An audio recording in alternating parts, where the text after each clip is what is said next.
Well, good afternoon. It is September 12th. And I have had actually, I think this is September 13th. And I have had my 12th session with the Monsignor, and we pretty much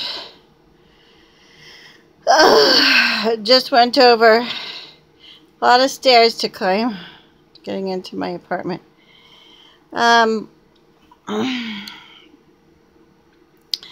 We pretty much just went over our plans for the autumn once again. So we're just getting ready for the autumn. And I suggested, well, I had run it by him that I had suggested to Eon on Eon's voicemail that it might be a good thing if I showed up every Thursday to St. Joseph's in order to practice with the choir, but only to prepare for singing with them on the holidays. Whereas he wants a regular, but I thought maybe it would be a good thing to warm up to that possibility instead of just diving right into it. And the reason I'm recording this on YouTube is so that in case I have an audience, they will understand that I'm being consistent with my concerns as regards the changing faith. The changing faith is not something that we, the public, will necessarily perceive, but since it has been rumored and that the possibilities to this changing faith are grave, it has thrown me for a loop, especially since we could be taking up money in the collections which would go to the Vatican. 1/3 of it goes to the Vatican, and the Vatican doesn't need it. The Vatican is filthy rich. But since 1/3 of it goes to the Vatican, you know, and more importantly, because the funds are abused. All of that is being looked into, but somebody has made it the problem of the faithful.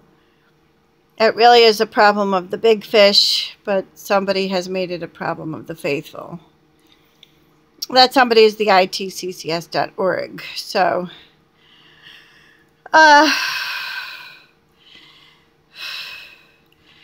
it's unconstitutional. I think of it as unconstitutional to make it a sweeping indictment of an entire church system, because we are permitted freedom of religious belief, freedom of religion, right? I mean, no matter how big a religious system is, the clergy must be tried, clergy and faithful must be tried on a case-by-case basis. So the ITCCS is making this sweeping indictment and involving little old ladies in the prosecution and saying, if you go to church, you'll be arrested. Well, I mean that's ridiculous. And so he's saying that, of course, he's not going to carry that out, but he's saying that in theory. And who knows whether or not he would try to carry that out. Theoretically, we could be prosecuted for attending a criminal syndicate, an institution which has been deemed a criminal syndicate by the natural justice and the seat of human rights, or wherever that was tried, Geneva or wherever.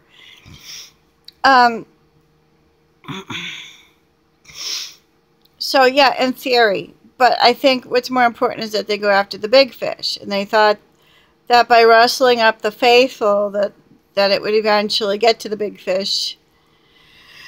And I don't know whether or not the ITCCS is taking credit for all that, but it has gotten to the big fish. And we're looking at resignations of clergy.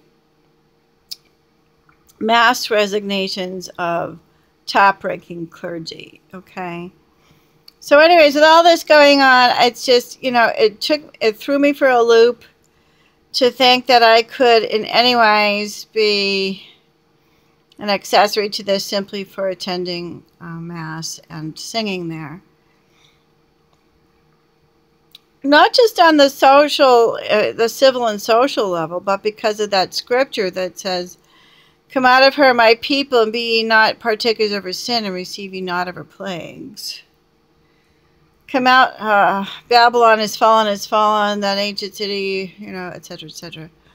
They made all the earth to tremble, and come out of her, my people, that ye not be partakers of her sin, and receive ye not of her plagues. I mean, that was really driven home to me by the Seventh-day Adventists, and then to find out what the Seventh-day Adventists are saying is coming true is it just kind of threw me for a loop, because the Seventh-day Adventists had only Seventh-day Adventists initially had taken issue with Christian art, and I thought they were being ridiculous, and then come to find out how bold and pagan the art has become. Not in the Catholic churches, not in the parishes, but in the Vatican. And I couldn't believe it. I was just so beside myself when I realized that everything the Seventh-day Adventists were predicting were coming true.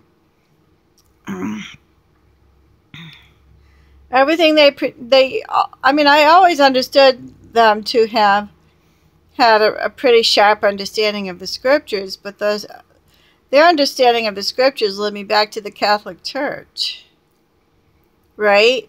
And then when I got onto the internet, and I was just blown away by what I was reading and understanding, things the Seventh-day Adventists don't even know about, as to just how true their prophecies were, and that it's worse than what they could have ever imagined.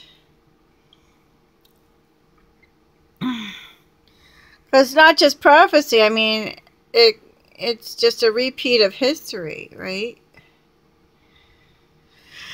And worse, because now they're being blatant. It's a repeat of history, but it's worse because now they're being blatant about where they're deriving their spirituality. They're blatant about it. It's no longer covert, right? If they put all their symbolism out there in the Vatican, no, they're letting us know where they're deriving their spirituality and why they're committing these crimes.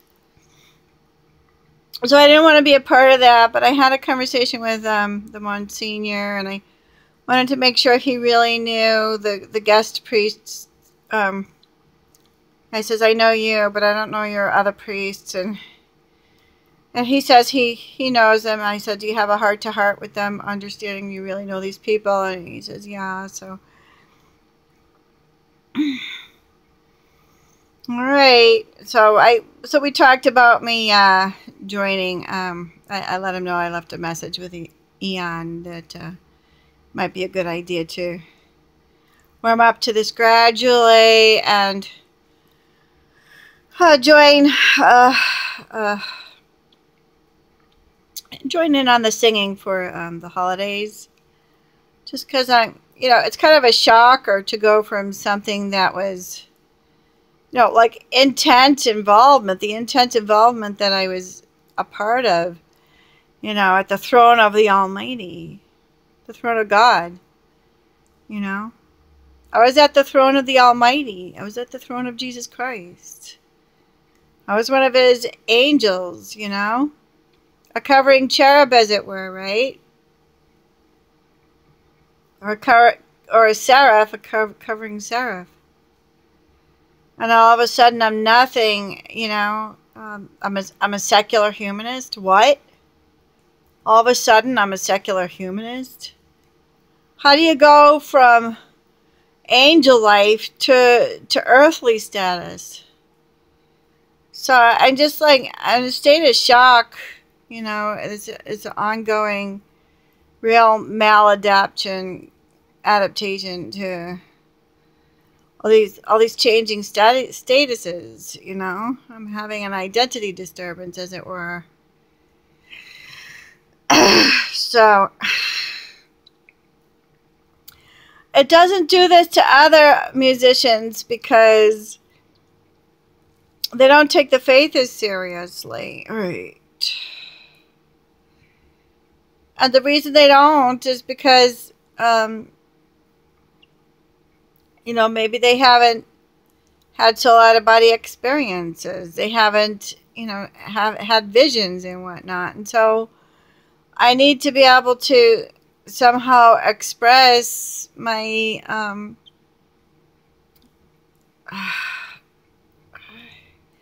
what I felt myself expressing before. I was near to the throne of God in more than one way. And so now it's like, okay, now what do I do with this news about the corruption in the Roman Catholic Church? I mean, it's worse than ever. Worse than any imagining. I mean, according to what millions and millions believe from the internet. Worse than all imagining corruption in God's holy house. So how is God's house holy anymore, if all this corruption is permitted in his house? It's not a holy house anymore, right? So what I asked is, I asked if we were going to talk about, the Lord's withdrawing of the holy sacrifice of the Mass. I don't think I didn't word it in such a way that I was asking him to expound upon it. Because we never got my answer, or at least not today I didn't. So let him think about that. I just let him know that I had come across that news on the internet. I think as I was showing him one of the statements that were delivered, delivered by a visionary, and so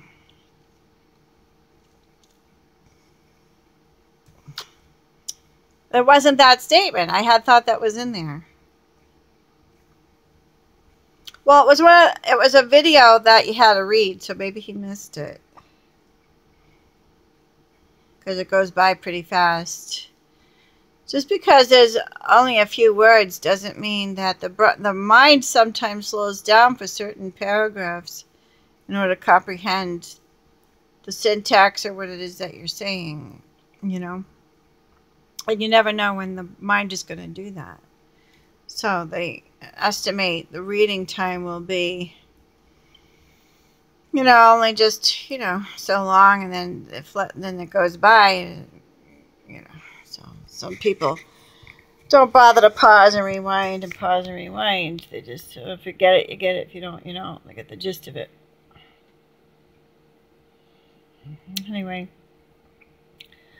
So, whether or not Jesus Christ plans to withdraw the holy sacrifice of the Mass, that was stated in a vision, and I said, well, is that what you just read? And he said, no, I didn't get that yet. So I showed him another vision of somebody's, and I guess it wasn't that. I had brought up it. I had raised that as a point a couple times in our dialogue, but I didn't get an answer, a theological answer. And so if we went over it at one time, I'm not remembering, and I would have thought that if we had gone over that it would be here among my videos. I think that we kind of did go over that, but maybe not specifically. That was the gist of it, It's always got to be present somewhere. He's not going to withdraw it completely. It will be present somewhere. It's just that the real priests will be few and far between, right? And that is something that John Paul II stated as well. So, we'll see. We could say close to Mary. staying close to Jesus through Mary. I think that's essential. Well, how you know? Because you think about it in the psychological sense. I would think that this is how you know, because like if you think about all of the human sacrifices that are being offered and everything like that, you think of Jesus Christ as being numbered among them, and then you think to yourself, that's not right. So then your mind corrects it, right? Your mind corrects the problem. You could trust your own psychology to tell you the truth. God gave us our own psychology to tell us the truth. So your mind tries to correct it. If you've heard of the Holy Rosary, when you see all the news of all the human sacrifices, etc., then the misuse of parent to child or parental others to child relationships, your mind is going to want to correct the problem, right? You don't want to just like number Jesus Christ as some cold-blooded human sacrifice, right? You want to reflect upon the story. It's a psychological exercise. Just stay close to, like, let's say, what if the Blessed Virgin, you can worship fear or you can worship God, right? God is love, so worship God as love. Love is a person, worship God as love. So even if Mary were asleep in the grave, I think Jesus Christ would hold on to the roses for her. I don't think you need to worry about that. So that even if that Jesus would understand the meaning behind the prayer, right? He would gather up the roses, share them with her, and they're also his. I mean, least of all, he would appear sometimes as a mother himself. So if the apparition isn't Mary, it's probably Jesus appearing as a woman. He appeared as a woman to the Native Americans. He also appeared as a man. I think I talked about all that before in another video. So he appeared as the man of peace first, and then he appeared as a woman, right? But unless he also could be talking about Our Lady of Guadalupe, but so that's Marian. So Mary is like a twin Jesus Christ because he shares that power with her. That's what's believed. And that if it isn't true yet, which I can't imagine it wouldn't be, because Saint Joseph we know is in heaven with Jesus. The Adventists hold to that. If they thought it through with their own formula for belief, Saint Joseph, his foster father, would be in heaven. So why wouldn't Mary, his mother, the one that brought him here for us? She was a faithful disciple of his and an advocate of the apostles after his death and resurrection. She encouraged them to continue in belief and follow Jesus. Anyways, yeah, I think we can have confidence that she's up there with him too in body and soul. And that if she isn't, that Jesus Christ will hold on to these memorial angelic salutations for her and share them with her. They're his, but, they belong to Jesus and his messengers and to the Ark of the Covenant. Stay close to Mary.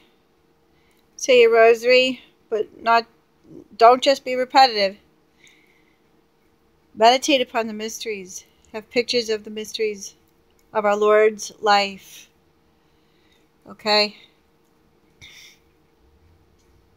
The entire life, the joyful, the luminous, the sorrowful, and the glorious, together with Our Lady. And we'll see you, hopefully, saying for you on the holidays.